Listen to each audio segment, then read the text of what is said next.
بسم اللہ الرحمن الرحیم۔ ہر جمعے کی طرح وہ آج بھی آیا تھا، وہی خاموش پراسرار شخصیت جو ہمیشہ دربار کے دروازے کے پاس کھڑا رہتا، وہاں سے دعا مانگتا اور خاموشی سے نم آنکھیں لیے وہاں سے لوٹ جاتا۔ نہ جانے کیا وجہ تھی کہ وہ دربار کے اندر نہیں جاتا تھا۔ لمبی کالی چادر اس کے شانوں پر پڑی رہتی، اسے دیکھ کر یوں محسوس ہوتا جیسے کوئی اسے روک لگاؤ۔ اسے میں نے پہلی بار نہیں دیکھا تھا، بلکہ پچھلے 3 ماہ سے وہ یہاں پر آ رہا تھا۔ وہ ہر جمعے کو یہاں آتا، لیکن اس کی آنکھوں میں ایک عجیب سی گہرائی ہوتی۔ اس کی موجودگی میں کچھ ایسا تھا جو میرے دل میں ہلچل مچاتا، لیکن میں بھلا کس طرح سے اس سے کوئی سوال کرتی؟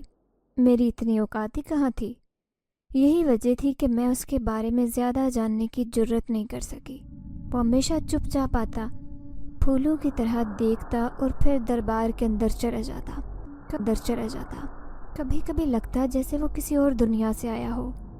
اس کی شخصیت میں کوئی ایسی بات تھی جو اسے دوسروں سے الگ کرتی تھی۔ اس کی آنکھوں میں ایک عجیب سا راز تھا، جیسے وہ کسی گہری حقیقت کا حامل ہو، لیکن میں نے کبھی ہمت نہ کی کہ اس سے بات کروں۔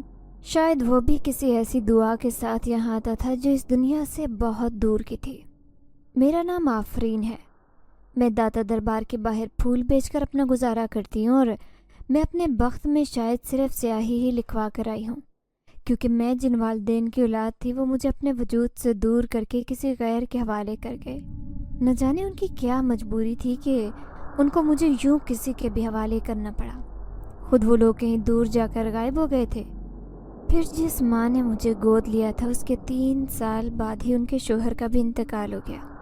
یوں میری ماں زلیخا کو ان کی ساس اور جٹھانیوں نے یہ بات ذہن نشین کروائی کہ یہ لڑکی تو نے بھی اسے اسپتال میں پھینک دیا، نہ جانے کس کا گندا خون ہے۔ اب تمہاری جاننے والی نرس نے تمہیں ترس کھا کر اس کو دے دیا تو تیرا ہنستا بستا گھر اجڑ گیا، مظفر اس دنیا سے چلا گیا۔ یہی لڑکی وجہ ہے اس بات کی، ورنہ مظفر تو خوشی خوشی گھر سے کام کے لیے نکلا تھا، ایسے کیسے اسے دل کا دورہ پڑا؟ میری نام نہاد دادی نے میری ماں کے دل پر مزید زخم لگائے تو وہ بھی زیادہ عرصہ اس دنیا میں جی نہ سکی اور عدت مکمل ہونے سے پہلے ہی چل بسی۔ وہ مجھے چھوڑ سکتی تھی، نہ اپنے شوہر کا غم بھلا سکتی تھی۔ وہ 2 طرفہ پس رہی تھی، پھر وہ بھی جلد ہی اللہ کو پیاری ہو گئی۔ میں اپنی چھوٹی چچی کے حوالے کر دی گئی۔ میری ہم عمر ان کی ایک بیٹی تھی جو وہ اسے کھلاتی، اس کا بچہ کھچا مجھے بھی دے دیتی تھی۔ دیکھتے ہی دیکھتے میں بھی اس کے ساتھ پروان چڑھنے لگی۔ اس کی ہم عمر ہونے کے باوجود میں اس کے سارے کام کیا کرتی۔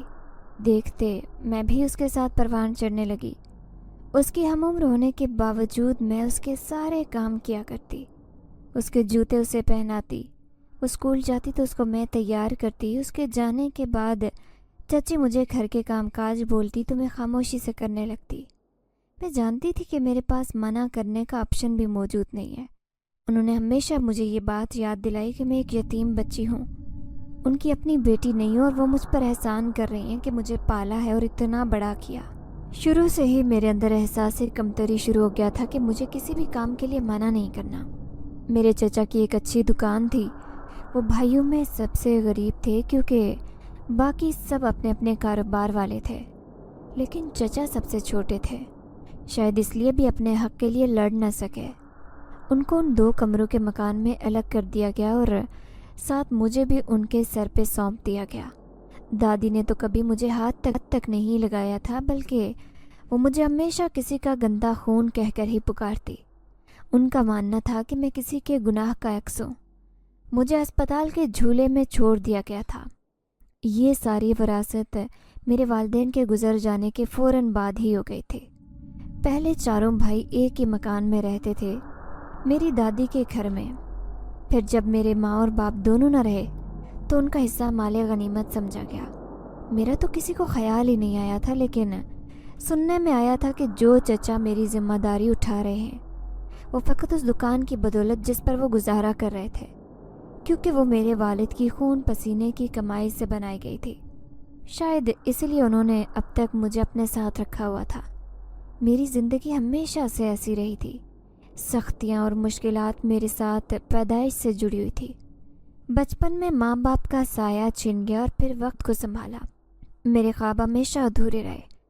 کسی نہ کسی طرح زندگی گزار رہی تھی کہ شاید میرا بھی اچھا وقت آئے گا۔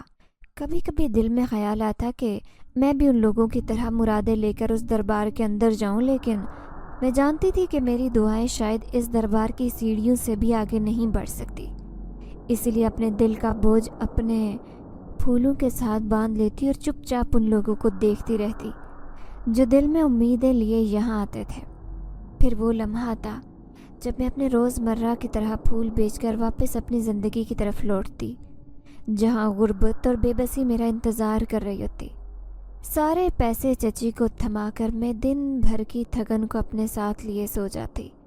داتا دربار کے سامنے ایک چھوٹی سی جگہ پر میں اپنی ٹوکری سجائے کھڑی ہوتی تھی، کیونکہ مجھے زیادہ اندر جانے کی اجازت تو تھی نہیں، نہ میرے پاس رشوت دینے کے پیسے تھے کہ میں ان کو پیسے دوں، اور وہ مجھ کے سامنے والے گیٹ کے پاس کھڑی ہو جاتی۔ اس ٹوکری میں ہر رنگ کے پھول ہوتے، جیسے سرخ گلاب، سفید چنبیلی اور زرد گیندے کے پھول۔ یہ پھول میری دنیا تھے، میرے خواب تھے اور میری امید کا آخری سہارا تھے جو مجھے اپنی چچی کے پاس ٹھہرنے کا موقع دیتے۔ میں روزانہ ان کے ہاتھ پر اپنے پھولوں کے پیسے رکھتی تو ان کی تلخ اور کڑوی باتوں سے کچھ جان چھوٹ جاتی۔ معمول کے مطابق اگلی صبح پھر میں سویرے اپنے پھول لے کر داتا دربار کے باہر کھڑی تھی۔ ہر روز کی طرح میرا چہرہ میرے حالات کی عکاسی سنا رہا تھا۔ یہ چہرہ وہ آئینہ بن چکا تھا جس سے میری ساری تکلیفیں اور دکھ صاف دکھائی دیتے۔ آنکھوں میں ادھوری نیند اور پیٹ میں بھوک کی چبھن، مگر پھر بھی میں اس جگہ کا رخ کرتی جہاں مایوس لوگ اپنی مرادیں لے کر آتے ہیں۔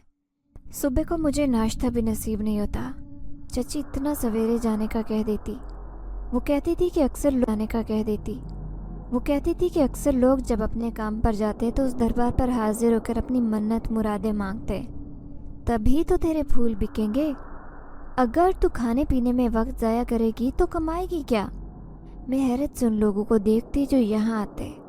شاید ان کا یقین تھا کہ یہاں ملنے والی دعا انہیں منزل تک پہنچا دے گی، اور یہ حقیقت ہے کہ انسان کے دل کی حالت کو دیکھنے والی کوئی اور ذات ہوتی ہے جو ان پھولوں کی طرح ہر دل کو تازہ اور نیا کر دیتی ہے۔ داتا دربار کے باہر کا منظر ہمیشہ یکساں رہتا، لیکن میری نظر میں ہر دن نیا تھا۔ یہاں لوگوں کی بھیڑ، مختلف چہرے اور زندگیوں کے رنگ میرے لیے ہمیشہ بدلتے رہتے تھے۔ دربار کے گرد یہ سناٹا اور ہلچل کی عجیب کشمکش رہتی۔ کچھ لوگ بھاری دلوں کے ساتھ آتے تو کچھ اپنی روح کی تازگی کے لیے یہاں آ کر سکون پاتے تھے۔ میں صبح سویرے اس لیے آتی تھی کیونکہ جانتی تھی کہ جو امیدیں لے کر آتے ہیں وہ پہلے اپنا دل ہلکا کرتے ہیں، اور ان لمحات میں ان کے ہاتھوں میں تھمائے گئے پھول میری روزی کا سبب بن جاتے ہیں۔ میری زندگی بھی ان لوگوں سے کچھ کم نہیں تھی۔ میں خود ان مشکلات میں گھری ہوئی تھی جن کا کوئی حل دکھائی نہ دیتا۔ اکثر اوقات میں سوچتی کہ میرے بھی دل میں کوئی ایسی مراد ہو جو میں دربار کے اندر جا کر مانگ سکوں، مگر زندگی کی سختیوں نے میرے دل کو اس قدر سخت کر دیا کہ اب کوئی دعا میرے لبوں پر آتی نہیں تھی۔ لیکن پچھلے 3 ماہ سے اس شخص کا یہاں آنا مجھے حیرت میں ڈال رہا تھا۔ نہ جانے کون تھا، کشادہ پیشانی، چمکتا چہرہ اور آنکھوں کے گرد ہلکے دکھنے میں کسی ریاست کا شہزادہ لگتا تھا، لیکن اس کا حلیہ بالکل جوگیوں والا بن چکا تھا۔ آج جمعے کا دن تھا۔ وہ پھر سے حاضری دینے وہاں پہنچا۔ آج بھیڑ کچھ کم تھی۔ مہینے کے شروعاتی دن بھی چل رہے تھے۔ شاید یہی وجہ تھی کہ شہر کے لوگ زیادہ مصروف تھے۔ موقع غنیمت جانا، اور آج پہلی مرتبہ میں دربار کے گیٹ کے اندر چلی گئی تھی۔ دھوپ بھی تیز ہو رہی تھی۔ میں نے سوچا کہ جو لوگ چند آئیں گے مجھ سے اندر ہی پھول خرید لیں گے، لیکن کیا جانتی تھی کہ میری یہ غلطی مجھے بہت مہنگی پڑ جائے گی۔ پھر میں گیٹ کے اندر آ کر دربار کے بالکل قریب کھڑی ہو گئی۔ وہ شخص بھی وہاں آیا اور اس نے میری ٹوکری پر نگاہ ڈالی تو میں خوش ہو گئی۔ میرے لبوں پر مسکراہٹ بکھر گئی۔ میں سمجھی تھی کہ شاید وہ مجھ سے پھول خریدے گا، لیکن جب میں نے اس کے چہرے کی طرف دیکھا، اس کی نظریں مجھ پر پڑی تو میری روح کانپ گئی۔ اس کی سرخ آنکھوں میں ایک درد چھپا تھا جو اس کی سرخ آنکھوں سے واضح ہو رہا تھا، جسے دیکھ کر میں بالکل خاموش ہو گئی، لیکن نہ جانے کیا وجہ تھی کہ وہ میرے چہرے پر سے نظریں نہیں ہٹا رہا تھا۔ اتنے غور سے مجھے گھورے جا رہا تھا۔